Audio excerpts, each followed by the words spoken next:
Precisamos nos lembrar sempre de que Jesus, quando voltou à pátria espiritual, Ele deixou a esperança.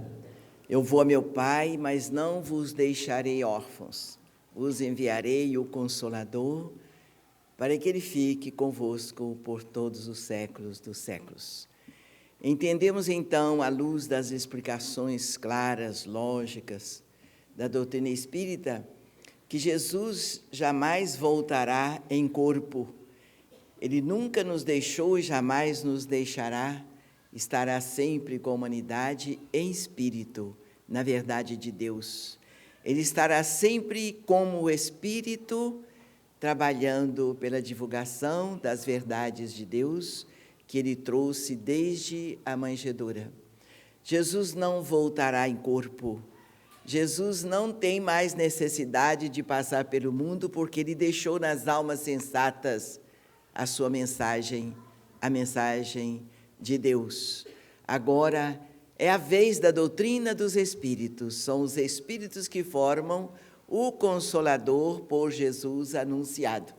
Em todos os campos, em todos os lugares, em todos os corações, em todos os lares, existe um mensageiro do Cristo para despertar a cada um e a coletividade para os seus deveres com as leis de Deus, das quais ninguém fugirá. Todos nós temos que nos encontrar com as leis de Deus, vivenciá-las com amor, com respeito, com os próprios esforços, sem nenhum poderes do mundo, mas com os próprios esforços que o homem vai conquistar através das reencarnações e, quem sabe, pelas dores, pelas lágrimas, pelos sofrimentos, se não buscar este sofrimento pelo amor. Então, o amor é a força poderosa que vai estimular e vai impulsionar a humanidade à perfeição. Não tem outro caminho. Fora isto, é o que nós estamos vendo. Dores, sofrimentos, desencantos, abusos, intrigas, maledicência, até o sofrimento do corpo físico que está nos fazendo sofrer tanto em tomar conhecimento pelos canais de comunicação. E nós, às vezes, perdemos o sono pensando no sofrimento dos nossos irmãos de caminhada. E entendemos à luz da doutrina espírita que nada acontece por acaso. Aquela criatura que está sofrendo os açoites da maldade, da irresponsabilidade, da impunição, são espíritos presos num passado distante, como acabamos de ouvir, talvez nem tão distante, pelos seus próprios erros, pelos abusos da autoridade, abusos do poder, abusos da inteligência mal administrada. Então, essas almas estão por aí, resgatando aquele passado delituoso, com o próprio sofrimento, com as dores físicas, morais, sociais, familiares. Então, o espírita entende, ora e pede a Deus por todos e para si mesmo. Mas quem não é espírita não entende, ou vem a revolta, ou se acostuma também a fazer mal, acostuma a buscar recursos materiais, agredindo os direitos dos semelhantes, tirando a liberdade das famílias de ir e vir, de buscarem o pão de cada dia, com o equilíbrio, com respeito ao trabalho. Aqui é uma bênção de Deus, nós reconhecemos. Então, estamos vivendo um mundo de provação, um mundo de resgate, onde a humanidade está distanciada de Deus e do amor que nasceu na manjedoura. Sem esta compreensão, a dor vai continuar. E nós que somos beneficiados da última hora, nós que já entendemos o porquê de tudo isso e sabemos da bondade, da misericórdia de Deus, compreendemos a sua justiça, mas compreendemos o seu amor pelos seus filhos. Mas nós temos que nos corrigir para chegarmos a Deus um dia, para voltarmos ao Pai com a bagagem de luz, com a bagagem de moral, de respeito às leis, de respeito ao nosso próximo. É muito forte esse desrespeito ao nosso semelhante.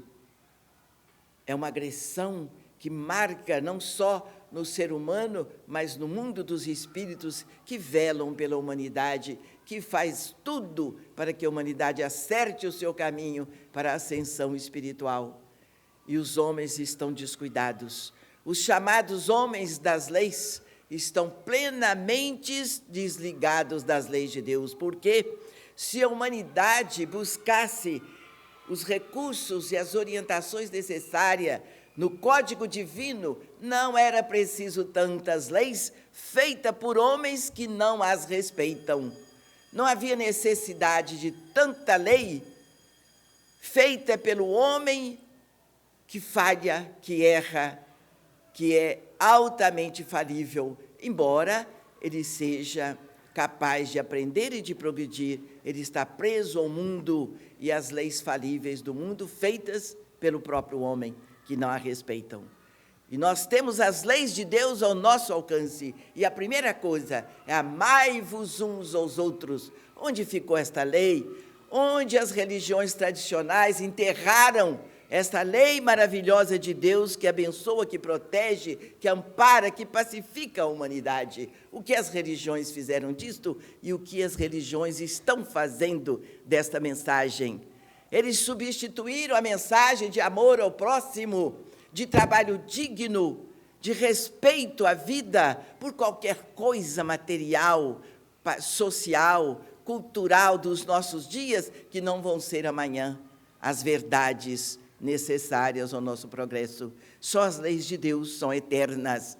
Estas não serão modificadas, porque elas estão no coração, na alma, que é criada por Deus, que somos todos nós, toda a humanidade. Essas leis divinas estão na chancela da criação, na alma, no espírito, no sentimento, na emoção do ser humano. Esta mensagem o mundo jamais destruirá. Então, quem já teve essa felicidade de entender as leis de Deus e luta por dar testemunho no amor, no respeito à vida, precisa trabalhar um tanto mais para que essas leis sejam divulgadas, sejam exemplificadas. Onde estão as pessoas beneficiadas pelo trabalho da doutrina espírita? Onde se escondem os beneficiados pela Boa Nova, que não se apresentam nos centros espíritas? Os centros espíritas estão vazios porque os beneficiados já estão acomodados no seu bem-estar e não se preocupam com aqueles que ainda não viram e não ouviram uma mensagem da espiritualidade. E é tudo o que a doutrina espírita faz, é tudo o que o trabalhador espírita faz. Ele sai do seu comodismo, ele busca preencher todo o seu tempo, que seria de lazer ou de passeio, para dar a mensagem de Deus, do Cristo, sem o toque do homem ainda materialista, mas a mensagem da alma agradecida a Deus, a mensagem do Espírito escondido no corpo físico, às vezes até frágil, e quem sabe até doente, como o nosso Chico Xavier, para deixar transparecer a sua gratidão a Deus, para deixar conhecida a mensagem que o beneficiou e que a todos beneficiaram e beneficiam, como o trabalho de Jesus, de Kardec, de Chico Xavier, clareando as nossas mentes, os nossos entendimentos, iluminando os nossos caminhos para que não haja tanto sofrimento, tantos espinhos e pedras a impedirem o nosso progresso. E a humanidade está procurando dor. Os seres humanos indiscretos, corruptos, procurando mais dor, mais sofrimento, mas lamentamos que as dores vão chegar a cada um que está precisando dela para a evolução espiritual. Os sofrimentos que o mundo não tem remédio, não entende, a humanidade está atraindo para si. E nós sabemos que a alma humana, um tanto grosseira, um tanto bruta, não entende a mensagem de amor. Mas é por aí. O Brasil tem que progredir na mensagem do amor.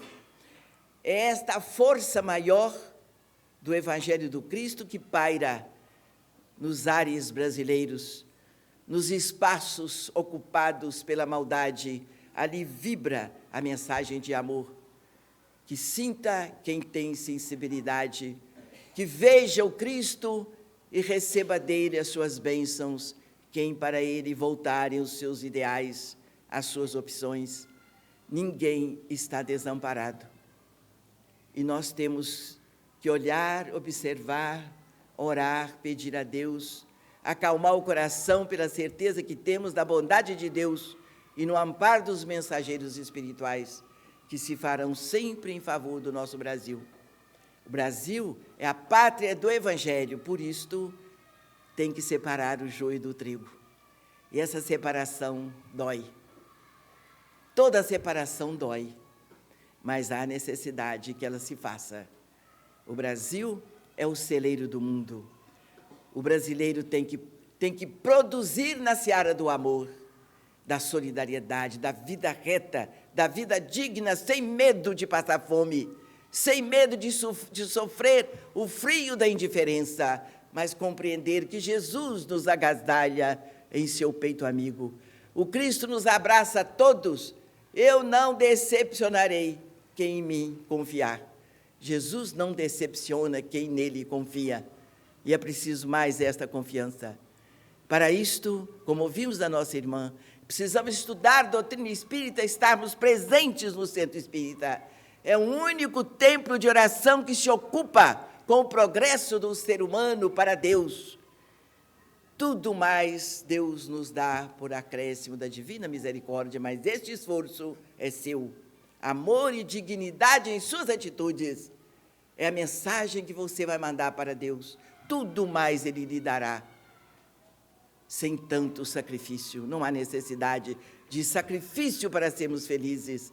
Há necessidade do amor e da dignidade. Isto é coisa nossa, é coisa íntima que não vem de fora, mas é de dentro para fora. Tudo mais vem de Deus para os seus filhos. Confiemos na mensagem de Jesus e trabalhemos no bem, corrigindo os nossos defeitos com um trabalho de amor, de solidariedade, de seriedade nas nossas palavras, nas nossas atitudes, nas nossas decisões, para que o nosso próximo possa nos seguir e se encontrar com a verdade de Deus, que nasceu na manjedoura e no Gólgota orou pela humanidade. Perdoai-lhes, Pai, ainda não sabem o que fazem. Hoje nós sabemos o que devemos fazer e o que não devemos fazer, para não perdermos os talentos que nós já conquistamos, para não perdermos a bênção desta existência, que é uma nova e grandiosa chance para a nossa evolução. Esta chance é decisiva. Ou continuaremos progredindo, ou voltaremos para planos inferiores, porque o planeta dirigido pelo Cristo precisa progredir. Precisa de ser o planeta de regeneração. Não são os inconsequentes do mundo, os materialistas e os maldosos, que vão tirar o Brasil da sua caminhada de celeiro do mundo, de pátria do Evangelho. Infelizmente, o progresso quase sempre acontece pela dor, não só para as criaturas individuais, mas para o país, para a nação e para o planeta. Nós temos que nos ajustar à mensagem de Jesus, que é a maior e mais bela, mais sublime e pura mensagem de Deus que a humanidade conheceu. É Jesus, o caminho, a verdade e a vida. Vamos por aí, e o Cristo estará conosco, advogando a nossa causa e medicando corpo e alma. Que assim seja, graças a Deus.